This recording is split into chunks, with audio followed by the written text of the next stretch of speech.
करी हरी दयावारी कृपा करी हरी दयावारी तो मुखे आपण सांगितले तो मुखे आपण सांगितले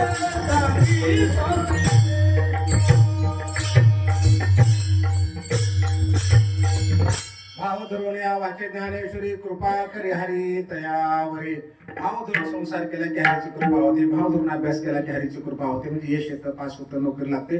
काहीही करा भाव धरून करा, गायन करा, प्रवचन करा, कीर्तन करा, जे करायचे ते भाव धरून करा. जर भाव धरून नसेल ना तर अध्यात्मामध्ये त्याला शून्य किंमत आहे. शून्य ज्ञानोबा असं म्हणतात, गारू पैसा माझा हातीले पण का गाजा, एक भावना ही माझा तरी पाल्लाळ. ते रूपवान आहेस, गायक आहे, सुंदर गायन करतोस, प्रवचन करतोस, कीर्तन करतोस, श्रद्धाच्या कीर्तनात रडवतोस लोकांना माझी येईल माझा बाप म्हणून. पण तुझ्याकडे भाव नसेल ना तर शून्य असं ज्ञानोबा सांगतात. लक्षात आलं? माझ्या मनचं नव्हे, माऊलीने सांगितलंय. मग निस्सीम भाव उल्लासे माझा अर्पावयाचे नेमिसे, एक फळे कावडे तैसे भलतयाचे हो. भक्तो माझ्याकडे दावे मी दोन्ही हात ओढवी, देठून फेडता सेवी आदरेशी. माझ्या भक्ताला प्रेमाने मला पान द्यावं, फुल द्यावं. मी आनंदाने खातो रे अर्जुना. कृष्णाने अर्जुनाला सांगितलं, माऊली आपल्याला सांगतात. कारण आपण अर्जुन आहोत माऊलीसाठी आणि माऊली आपल्यासाठी कृष्ण आहे. जे कृष्ण बोलले ते माऊली बोलले म्हणजे कृष्णच आपल्यासाठी येते. भाव धरून या. आणि वस्तुस्थिती बरं का, प्रेमाच्या मध्ये काहीच सपातून जातो, काही पण सपातून जातं. आपल्या लेकरू येतं खेळत खेळत, जेवायला बसतं ताटामध्ये, हात धुतलेला असतो का? भाव बघा बरं कशाला भाव म्हणायचं ते. आणि भावामध्ये काही चालतं, भावकडे याकडे एरवी नाकडे आपण असं नाही. खेळत खेळत येतं, आपल्या ताटात बसतं, त्याला खाता येत आपण काय करतो, छोटे छोटे घास करतो त्याला खाऊ घालतो. पण ते काय करतं मग, ताटात हात घालतं आणि जे हाताला तो उचलतं, आईला किंवा बापाला खाऊ घालतं. खाऊ घालतं का नाही सांगा? अनुभव आला नाही तुमच्यापैकी कोणाला? आला ना? बाळक बापाची ताटी रिगे आणि बापा तीच जेवू लागे, की तो संतोषीले वेगे मुखची ओढवी. ज्ञानोबा म्हणतात, आ करतो बाप, अरे त्याच्या हाताला शिंबूड आहे, मिरकुड आहे, बघ ना, हात धुतला नाही ना, खाण्याचे पोट उचलले, त्याला कळत नाही ठेसा कशाला म्हणतात. जे आलं ते उचललं, पण प्रेमाने खाऊ घालतं. काय म्हणतो, अगं बघ बघ सोन्या कसा खाऊ घालतोय, की म्हणते हो बघा बघा कसा खाऊ घालतोय. अरे काय खाऊ घालतो ते बघ ना, काय खाऊ घालतो बघत नाही, कारण प्रेम आहे ते, प्रेम आपले भाव आहे तो. आता फिरून सांगतो उदाहरण बरं. काही ते कुणाच्या कष्टाचं आहे ताटात ना, कुणाच्या कष्टाचं, लेकराच्या कष्टाचं आहे, आपल्या कष्टाचं आहे. पण प्रेमाने खाऊ घालतो ना आपण खातो. आता आम्ही म्हातारे होतो, हे लेकरू तरुण होतं, मोठं होतं. अनंत माय जरा गोळ्या कमी कर, महिन्याला 5,000च्या गोळ्या लागायला तुला. बाबा गोळ्या बघा जरा, औषध गोळ्या नीट फिरा, 5,000च्या गोळ्या चालत, माझ्या 5,000 रुपये गोळ्या चालल्यात. त्याच्या कष्टाचं आहे, खाऊ वाटतं? नाही नाही बाळा, आता अर्ध्या तास गोळ्या चालतात बरं, आता मला बरं वाटू लागेल. बरं नाही वाटत, पण बेशक म्हणतो आपण मला बरं अर्ध्या गोळ्या. कारण का भाव राहिला नाही, व्यवहाराला तिथे. काय म्हणतो तो, माझ्या कष्टाचं. अरे जेव्हा आमच्या कष्टाचा आम्हाला खरकटे हाताने खाऊ घालत होतो तो आम्ही आनंदाने खाल्लं. आता त्याच्या कष्टाचा खाऊ घालतो, पण म्हणतं काय 5,000च्या गोळ्या लागल्यात तुम्हाला, 5,000चं औषध लागलं, जरा कमी करा.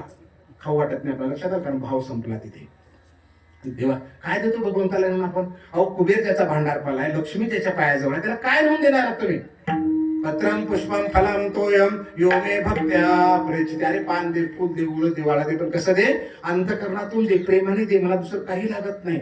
एवढे भगवंताने स्पष्टपणे आपल्याला सांगितलेलं आहे. ती ज्ञानेश्वरी आपण पाहतोय. भाव धरून या वाचे ज्ञानेश्वरी कृपा करी हरी दयावरे. 2-3 गोष्टीचं स्पष्टीकरण राहिलं होतं, मी सांगितलं नाही, आता सांगतो तुम्हाला. थायलंड उतरल्यानंतर महाराज माझ्याकडे आले, मला म्हणाले की मध्ये दर्शनाला चला. मी मध्ये दर्शनाला गेलो नाही, मी स्पष्ट सांगतो, नाही गेलो मी. त्यांचं भजन चालू होतं, रूपाचा चालून चालू होता, तुळशी हारगळा, तुम्ही त्या ध्रुपदाला आले होते, मी मध्ये नाही गेलो. त्यांना थोडंसं वाईट वाटलं असेल की असं कसं महाराज असतो की मध्ये पाया पडल्या, मग मंदिर कुणाचं हे पण मला माहिती, पण मध्ये गेलो नाही. काय गेलो नाही? कारण माझे 100% खात्री आहे, इथं भजन चालू होतं, जर मंदिरात देव असेल ना, मी तुम्हाला ज्ञानोबारायांच्या वतीने वचन देतो, तुम्ही आयुष्यात कीर्तनच करणार नाही. देव तिथं नाही म्हणजे नाही. कुठे गेला मग? नसे मी वैकुंठीचे ठाई, नसे मी योग्यांचे हृदय, माझे भक्त गाती जेथे. अरे माझ्या भक्ताच्या ठिकाणी मी मंदिरात कसा बसेल? नावडे वैकुंठ, नावडे भूषण, नावडे आसन बसन काही, कीर्तने गजरी, नाचतो श्रीहरी, म्हणत असे सोयरी चोखियाची. चोखोबाराच्या बायकोला सांगितलं, लक्ष्मी नाही, कुटुंब नाही, स्वर्ग नाही, वैकुंठ नाही, काही नाही आवडत. भजन चालं की चालं, नामदेव कीर्तन करेन पुढे नाचे पांडुरंग. आणि तुम्हाला जर मानवर आहे नामदेवाच्याच कीर्तनात नाचायचं ना, आणा नामदेव महाराजला, त्यांच्याकडून कीर्तन करून घ्या, आम्ही आमच्या घरी जाऊन बसतो. अरे आम्ही कुणाच्या वतीने बोलू लागलो? नामदेव महाराजाच्याच वतीने बोलू लागलो. त्याचीच लेकर आहोत ना, मी तुकोबारायांचीच लेकर आहोत ना, त्यांच्याच वतीने बोलू लागलो ना. लक्षात आलं का? म्हणजे देव इथंच आहे, तुमच्या आमच्यात कोणा रूपाने बसलेला आहे. आमच्या लक्षातच येत नाही. इथून वाट काढायची, घनघन घंटी वाजवायची, फलाना देव बिस्तान ते प्रवचन चालू असो, पारायण चालू असो, कथा चालू असो, उघड्यासारखं घुसतात त्याच्यातून मंदिरात जायला. जात जाऊ नका, देव इथे आलेला असतो, तू नमस्कार कर जा, वापस जाता बसायचं नसेल तर, नाही तर बसून ऐकत जा. कारण देव इथे मंदिरात जाऊन व्यत्यय आणत जाऊ नका. कारण कधी कधी काय होतं, पुण्य करायला जाऊन पाप पदरात पडत असतं. पुण्यात्मके पापे स्वर्गाई जे, पापात्मके पापे नरका जाईजे, माते जे रे पाविजे ते शुद्ध पुण्य. हे शुद्ध पुण्य खोला जाऊन अध्यात्म समजून घ्या. ज्ञानोबरायांनी स्पष्ट सांगितलं, तो मी वैकुंठी नसे वेळू एक भानुकुंभीन जसे वरी युग्यांची मानसे म्हणून जाय, परी तयापाशी पांडवा हरपला मी दिवसावा, जेथ नामो शुभरवा करीती माझा. अरे मी वैकुंठात नाही, लक्ष्मी जवळ कुठे सापडणार आहे, पण हरपला कुठे सापडतो, जिथं माझं भजन चाललंय तिथं मी आहे म्हणजे आहे. म्हणून मंदिरात गेलो नाही. तुम्हाला पटलं तर स्वीकार, नाही पटलं तर पुढल्या वर्षी बोलू नका. माझं काही पाकिट बुडत नाही, काही काही पाकिट घेत नाही. बोललं काही नाही बोललं काही मला फरक पडत नाही. त्याचं पण माझं काम लोखंड कापायचं आहे. जे अध्यात्मात सांगितलं, ज्ञानोबा तुकोबाने सांगितलं, माझ्या मनचं मी काही सांगणार नाही. तेवढं कीर्तनाची जागा, कीर्तनाची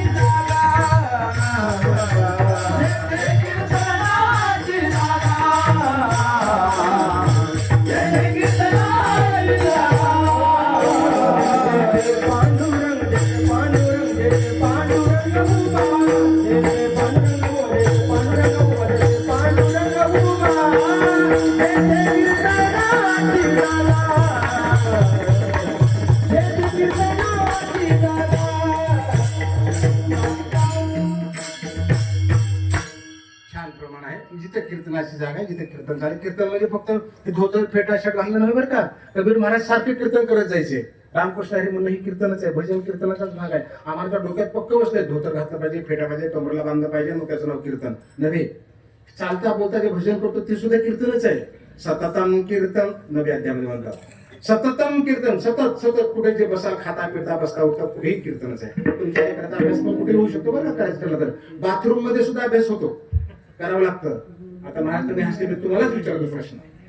या महाराजाला विचारा तर ते स्वतः सांगतील. बाथरूम मध्ये बसल्यानंतर तुम्ही म्हणलात की नाही सांगा बरं. म्हणलात की नाही? अहो म्हणून तर शिकलात ना, म्हणून तर शिकलात. काळवेळ नाम नाम जपयत नो जो पराम, पाथुला सके स्नानादि करुणावे पावन धर्म नाम ब्रह्म वेदार्थे. अहो तिथे जाऊन केलं म्हणून झालं. या महाराजाला आई जेवायला वाटत असेल, भाकर झाले, हे बाळा थांब आता दुसरी भाकर टाकू लागले, तोपर्यंत ताट वाजवलं असेल म्हणून मर्दन वाजवता येतो. लक्षात आलं? कुठेही करायचं, कुठेही करायचं. तुमच्या लेकराला पाणीपुरी खायची, पाणीपुरी खा म्हणा, हरकत नाही माझी. पण पाणीपुरी खाताना खालचा जो पेपर आहे ना, त्या पेपर मधली बातमी वाच म्हणा, बातमी त्या पेपर मधली. 4 वर्षाखालचा पेपर जरी असेल तर 1 मार्काचा अभ्यास होऊ शकतो. तो म्हणा की नाही 2 वर्षाखालचा पेपर आहे जुना, तू जोपर्यंत पेपर वाचत नाहीस ना बाळा, तोपर्यंत तुझ्यासाठी जुना होत नाही. मग तो कालचा असो की 10 वर्षाचा असो, कधी जुना होईल तू वाचल्यानंतर. भाव धर, काही अवघड नाही. नव्हे ऐसे काही नाही अवघड, नाही कैवाण. या जगात अवघड काही नाही, फक्त निश्चय कर, पक्का निश्चय कर. तुमच्या समोर जे कीर्तन करतो ना, गेला 10वीला 40% मार्क आहेत. तुमच्या 11वी लेकर असेल ते विचारा, 10वीला 70, 80, 90% मार्क पडले असतील. तिथे आमचे साहेब सोबत आहे, डिप्टी कलेक्टर साहेब तुमचे आमच्यासोबत होते कामाला. विचारा त्यांना 40% मार्क आहेत. आज माझ्याकडे 15 डिग्री आहेत. 1995च्या बॅच मध्ये महाराष्ट्रामध्ये डिप्टी कलेक्टर टॉपर आहे मी. काही अवघड नाही. 2011च्या बॅचला IAS ऑफिसर झालो, तुम्ही कलेक्टर म्हणता. 2011च्या बॅचला मला शासनाने दिलं. काही अवघड नाही, फक्त भाव धरून करा. भाव धरून या वाचे ज्ञानेश्वरी कृपा करी हरी तयावरी. आणि भाव नसेल सगळं शून्य. मी थोडंसं उदाहरण बदलून सांगतो तुम्हाला की भावाची काय किंमत आहे. समजा महिलाचा हळदी कुंकाचा कार्यक्रम चाललाय, त्या आईला विचारतो, हळदी कुंकाचा कार्यक्रम चालू आहे. एक तुमच्याकडे महिला 20 लाखाच्या गाडीमध्ये बसून आली, 15 तोळे सोनं आहे अंगावर, 10-5 हजाराची साडी आहे, पण कपाळाला ते आले तुमच्याकडे हळदी कुंकाच्या कार्यक्रम. तुम्ही काय म्हणता, माऊली इथं बसा ना, मॅडम तिथं बसा ना, तुम्ही जर आमचा कार्यक्रम चालू येऊ द्या ना मॅडमला मध्ये. आपण काय म्हणतो, कारण हळदी कुंकाच्या कार्यक्रमामध्ये फक्त हेच पाहिजे, आमची परंपरा आहे, बरोबर आहे ना. एखादी फाटक्या वस्त्रावर आली आणि कपाळाला कुंकू असेल, तुम्ही काय म्हणा, या ना. कळलं का? जसं हळदी कुंकाच्या कार्यक्रमामध्ये कुंकाला किंमत आहे, तसं अध्यात्मामध्ये जीवनामध्ये भावनेला किंमत आहे. भाव तो असला की मग फाटके वस्त्र असू दे, कसे असू दे. शेतकऱ्याच्या लेकरूला कलेक्टर होतं आणि दिल्ली मुंबईत असलेला सुद्धा शिपाई पण होत नाही नापासून. फक्त भाव धरला पाहिजे. फार सुंदर आहे जीवन. शेतात 2 एकर मध्ये 10-10 लाख रुपये काढणारी माणसं आहेत आपल्या अवतीभोवती, आणि 20 लाखामध्ये 5 लाख सुद्धा काढत नाहीत. आहेत की नाही सांगा बरं. भाव धरला पाहिजे. मला ठिकाणी करायचे, कारण मी तुमच्यातलं जर तू माझ्यातलेच कोणतं कुठं सांगावं लागेल ना आपल्याला, तुझं आहे तुझं पाचशे म्हणून. भाव धरून या वाचे ज्ञानेश्वरी कृपा करी हरी दयावरी. स्वरूपानंद स्वामीच्या पुस्तकात एक उदाहरण वाचलं होतं मी. काही पायलाम करा, काही अडचण नाही बघा, आपलं परफेक्ट करू नका. पायला कळ लागल्यापेक्षा पायलाम करा. माझ्या कीर्तनात परवानगी, खरं सांगतो मी तर. बिलकुल पायलाम करा. कंबर दुखते फक्त खोडसाळपणे करू नका. खरोखर दुखत असेल तर पायलाम करा. कंबर दुखते ठिकाण 3-4 पाय वडतात, मागे घेतात, अजिबात लाजू नका. मी नाही सांगत, हे ज्ञानोबाने सांगितलंय. मनाचा मारून करिता इंद्रिया दुःख न देता येत मोक्ष असे आहे सर्वनाची माझी. काय म्हणे माऊली? मन मारू नको, तुझ्या इंद्रियांना दुःख देऊ नको. इंद्रिय म्हणजे हात, पाय, कान, नाक आणि दुखतात ना, पाय लांब कर. जर तुमच्या पायात लक्ष राहील, महाराज आता तर पहिले चरण झाले, हाय 3 अजून चरण, असं करू लागले गोष्ट, माझं कीर्तन कोण ऐकणार आहे? पाय लांब करून टाक. खोकल्याला खोकलून ये, थंडीमुळे पोट फुगले, बाथरूमवर जाऊन ये, ऐक ना. अहो हे सोपं, एवढंच अध्यात्म सोपं आहे. वारकरी संप्रदायासारखा संप्रदायच नाही. काय सांगू तुम्हाला? आम्ही काय बघू, एवढ्याच ऐकून कुणीकडे बोलत राहायचं आणि तो म्हणायचा, अहो म्हणायचं फक्त, फोडले भांडार धन्याचा हा माल, मी तो हा माल भारवाही. आणि मग फोडले भांडार तर मुलांचं कशाला सांगतो? सांग ना तिथलंच फक्त.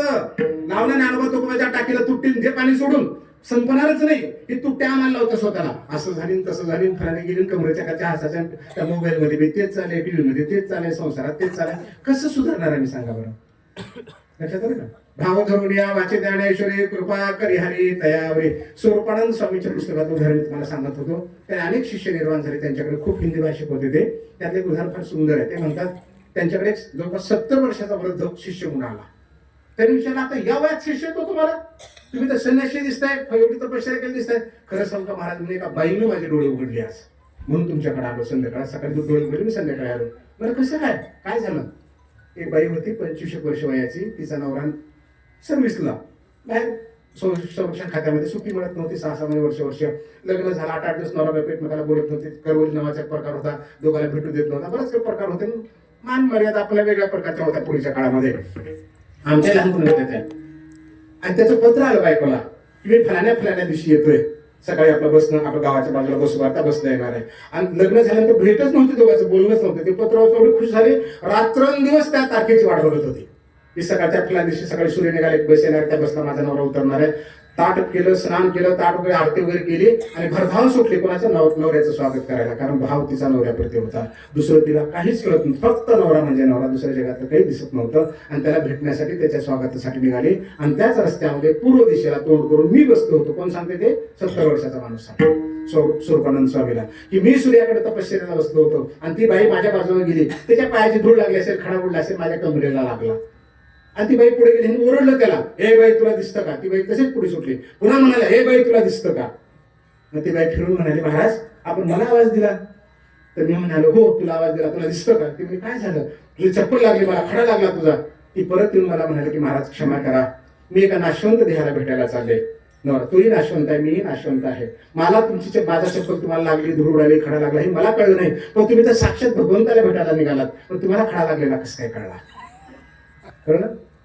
म्हणजे भाव हिचा आहे, त्याचा भाव नाही येते. ते 70 वर्षाचा तपश्चर्या करून तर उपयोग काय की तुम्हाला खडा लागलेला दिसतो, धूळ उडालेली कळते. आणि याचं नाव भक्ती आहे का? याचं नाव भाव आहे का? तुमच्या परत झाली अजून स्वयंपाक फलन झाली, मग ओळखायचं ह्याचा अभ्यासात लक्ष नाही. तुम्ही म्हणलं हे बाळा उठ ना, 8 वाजून गेले, जेव ना बाळा, नाश्ता कर ना बाळा, फलन कर, मग ओळखायचं की 100% पुस्तकामध्ये एक प्रूफ झालेला आहे. मागच पडणार नाही ते, मागच पडणार नाही. वस्तुस्थिती आहे. इंद्रायणीच्या काठावर 3 नाही 4 होता, रात्रच्या रात्री मर्दन वाजले, बोट फुटले त्यांचे, म्हणून झाले. आलं का लक्षात? म्हणून अभ्यासाशी काही सर्वथा दुष्कर नाही, या लागे माझी ठाई अभ्यासे मेळ. ज्ञानोबा सांगतात आपल्याला की अभ्यास करणाऱ्या माणसाला जगात काहीही अवघड नाही, कुठल्याही गोष्टी साध्य होऊ शकतात, फक्त भाव धरला पाहिजे. भाव धरून विठाला